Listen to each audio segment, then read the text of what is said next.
Random thoughts. In this video, we are going to look at the concepts of Afrocentrism and Eurocentrism, and we are going to find out why these concepts are so important and why we should care, especially as Africans. The concept of Eurocentrism, of course, has been discussed a lot, and people have talked about how Eurocentrism or Eurocentric approach to history has been harmful to Africans.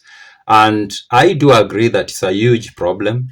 And because Eurocentric approach to history has tarnished the image of Africa, I know some people will say, like, maybe will think that image is not that important. Image is everything. How people view you informs how they behave around you, and also informs how they treat you and how they do business with you. And it informs a lot of things that are very important in human society. So Eurocentric approach to African history has been very damaging. But I don't personally believe that Eurocentric perspective of African history is rooted entirely on racism. I know there are many people out there who believe that the Eurocentric perspective is based on racism. I don't think that is the case, even though I acknowledge that racism is a huge component of what that is. Now, the foundational cause of Eurocentric perspective is something else, and we are going to talk about that in this video. Now, by understanding this something else that I'm going to talk about in this video, we are better placed to tell African stories in a better way, or to repackage African history in a way that is beneficial to Africa, or in a way that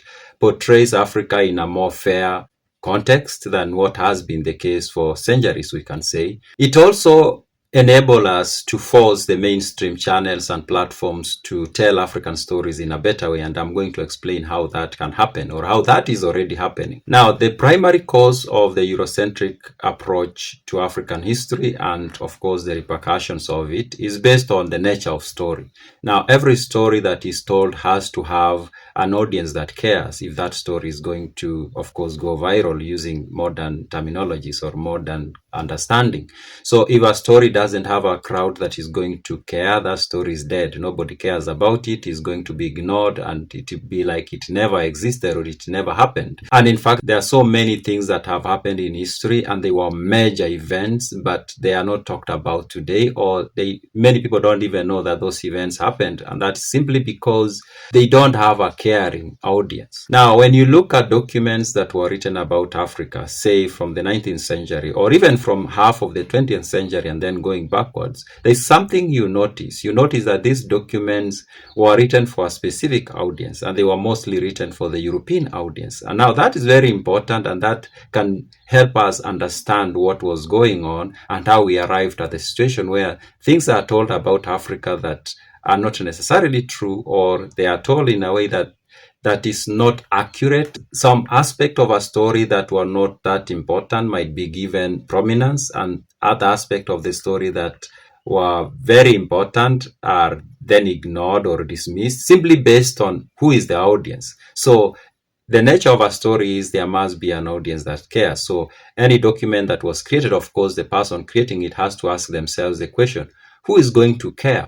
And often the answer was the European audience is going to care, the British, the German, the French. Those are the people who are going to care about this story. Now, the second question follows, of course. Why are they going to care? And this is where the problem starts, actually. When the question of why should they care is asked, the answer is always an emotion.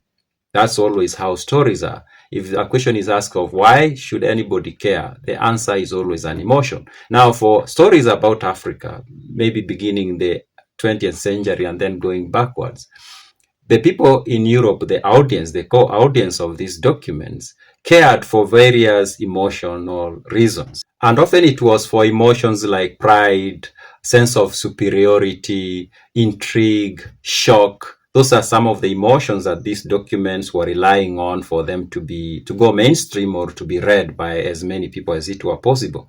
Now, by considering what was going to make the audience proud, or what was going to make the audience feel superior, or what was going to make the audience shocked, then these stories were crafted or were packaged in ways that some very important aspect of the story would be dismissed because they simply were not going to provoke the right emotions in the audience. And then very minor Very minor details in these stories will be given prominence simply because those minor details were going to bring out some emotional reaction from the audience and, of course, make those stories go viral. And that's how some stories that happened in Africa never got to be told. And that's how some minor events in Africa were blown out of proportion because, of course, they invoked or they provoked or they generated the right emotions in the targeted audience, which was European. Now, this aspect of storytelling is not only for the Europeans, of course, all humans are like that.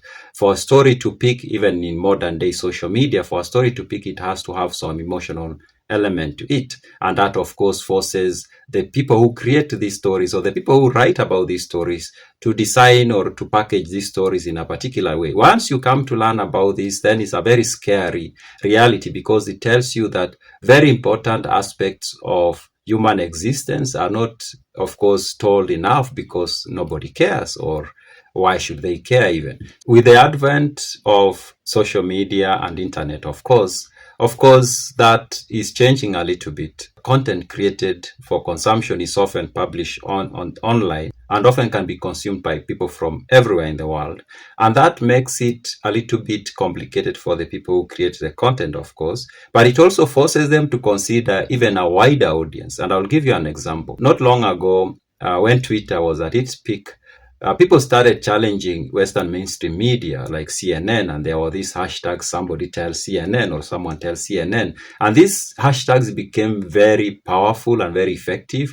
I remember at some point, a high officer in the CNN organization did have to come to Kenya to talk to the president, basically to apologize, because people started challenging them on, especially on things as simple as the images they were picking for stories that they were writing or telling about Kenya. And people would be like, why did you choose that image and not this one? But they always go for those images that will bring out some emotional reaction from their targeted audience. But now with internet, of course, now the audience grows, and the people who you thought are not going to see this content see it, and they challenge you in real time, like, why did you do that? And of course, that forces those people to change a little bit how they cover events in Africa.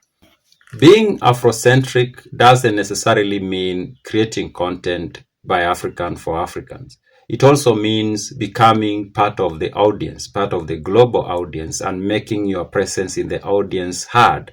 And by so doing, the person creating the content has to think very hard about the different people in the audience and be like, yeah, I want to evoke these emotions, but now my audience includes so many people, including people from Africa, and I need to tell this story in a way that connects also with them and I don't get a backlash from them. So they don't go the easy route of just triggering the low-hanging fruit of emotion to get a reaction or to go viral or things like that.